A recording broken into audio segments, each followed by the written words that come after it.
Nagsimula sa isa, naubos ang 5, hanggang umabot ng 15. Pagdating ng 20, hindi na makatayo. Busog, lubog na sa pagkaupo. Yan na nga ba sinasabi, hindi naman babae. Cheers, May weird po akong tanong. Game, sa weird na tanong. Posible ba na isang tao i-enjoy niya yung depression? Maganda yung tanong mo. Oo. Kasi naisip ko lang kung sinabi mo yung weather. Yung po yung sa ulan, diba may kita mas may naalala kang mga dinurog na. Pero Sumisente ka, gano'n. Sumisente ka, tapos na-enjoy mo siya.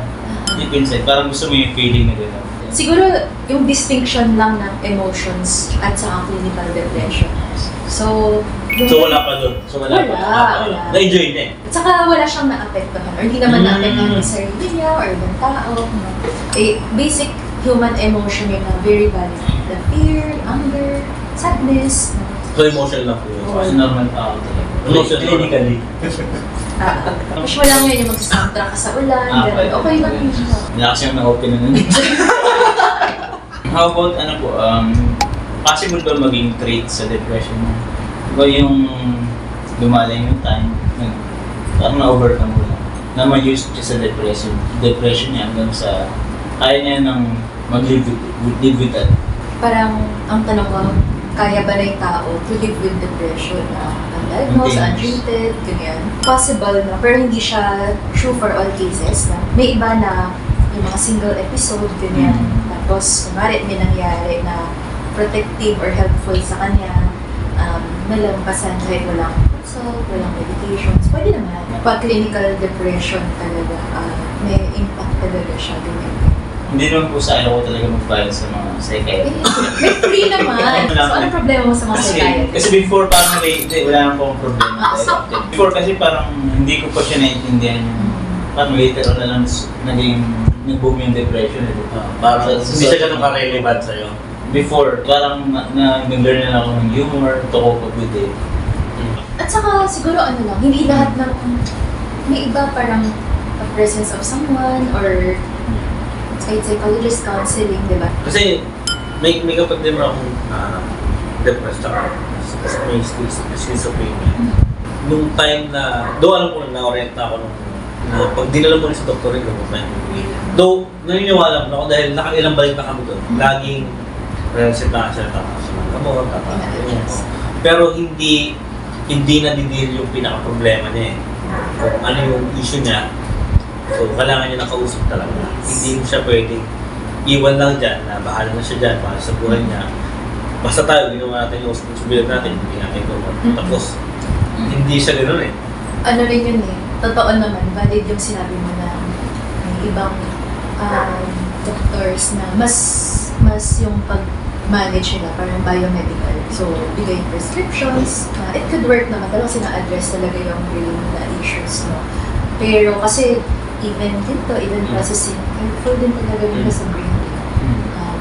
So, hindi naman lahat. Meron din mga ibang doctors that take time to address like therapy. Or kung hindi man available doon, mas biomedical ang approach mo, pwede maghanap ng concurrent counselor or friend or psychologist.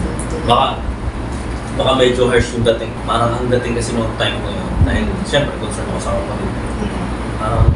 Hindi naman talaga, the word is wala tong concern.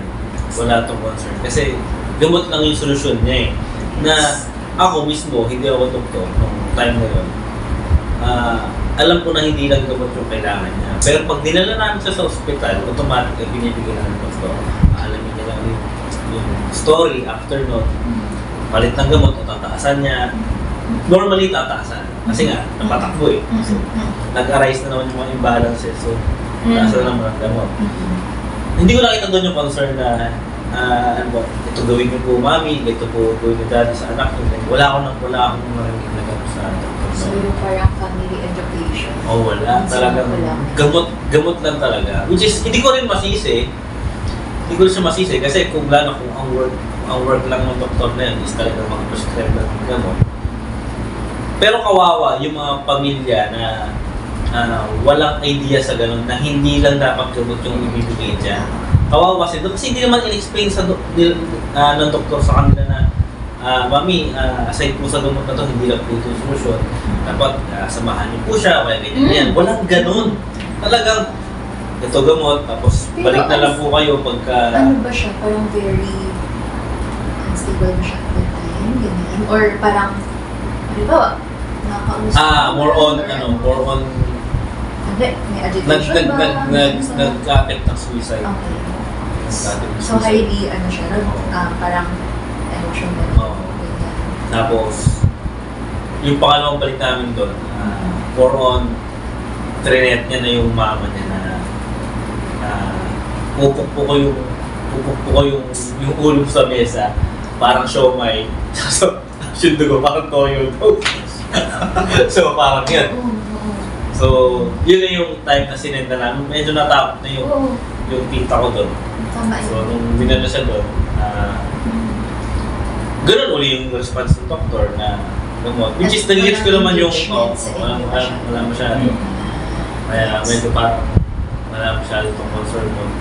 Ang solusyon lang nito is gamot. Siyempre, hindi ko siya nakita in action. Oo. Pero ang tumatakbo sa isip ko ngayon, siguro ang mindset niya. Pakalmahin mo kapatid. Oo. Pero, okay din yung ano yun. Ma-orient, diba? May paliwanag sa guardians, sa family ko ano nangyayari. Na hindi lang ito Anong yung best na solusyon. dapat. Oo. Yes. Na ito pa yung pwede nyo gawin. Mm-mm. Kumbaga, ano lang to. Ilang percent lang tong gamot na to.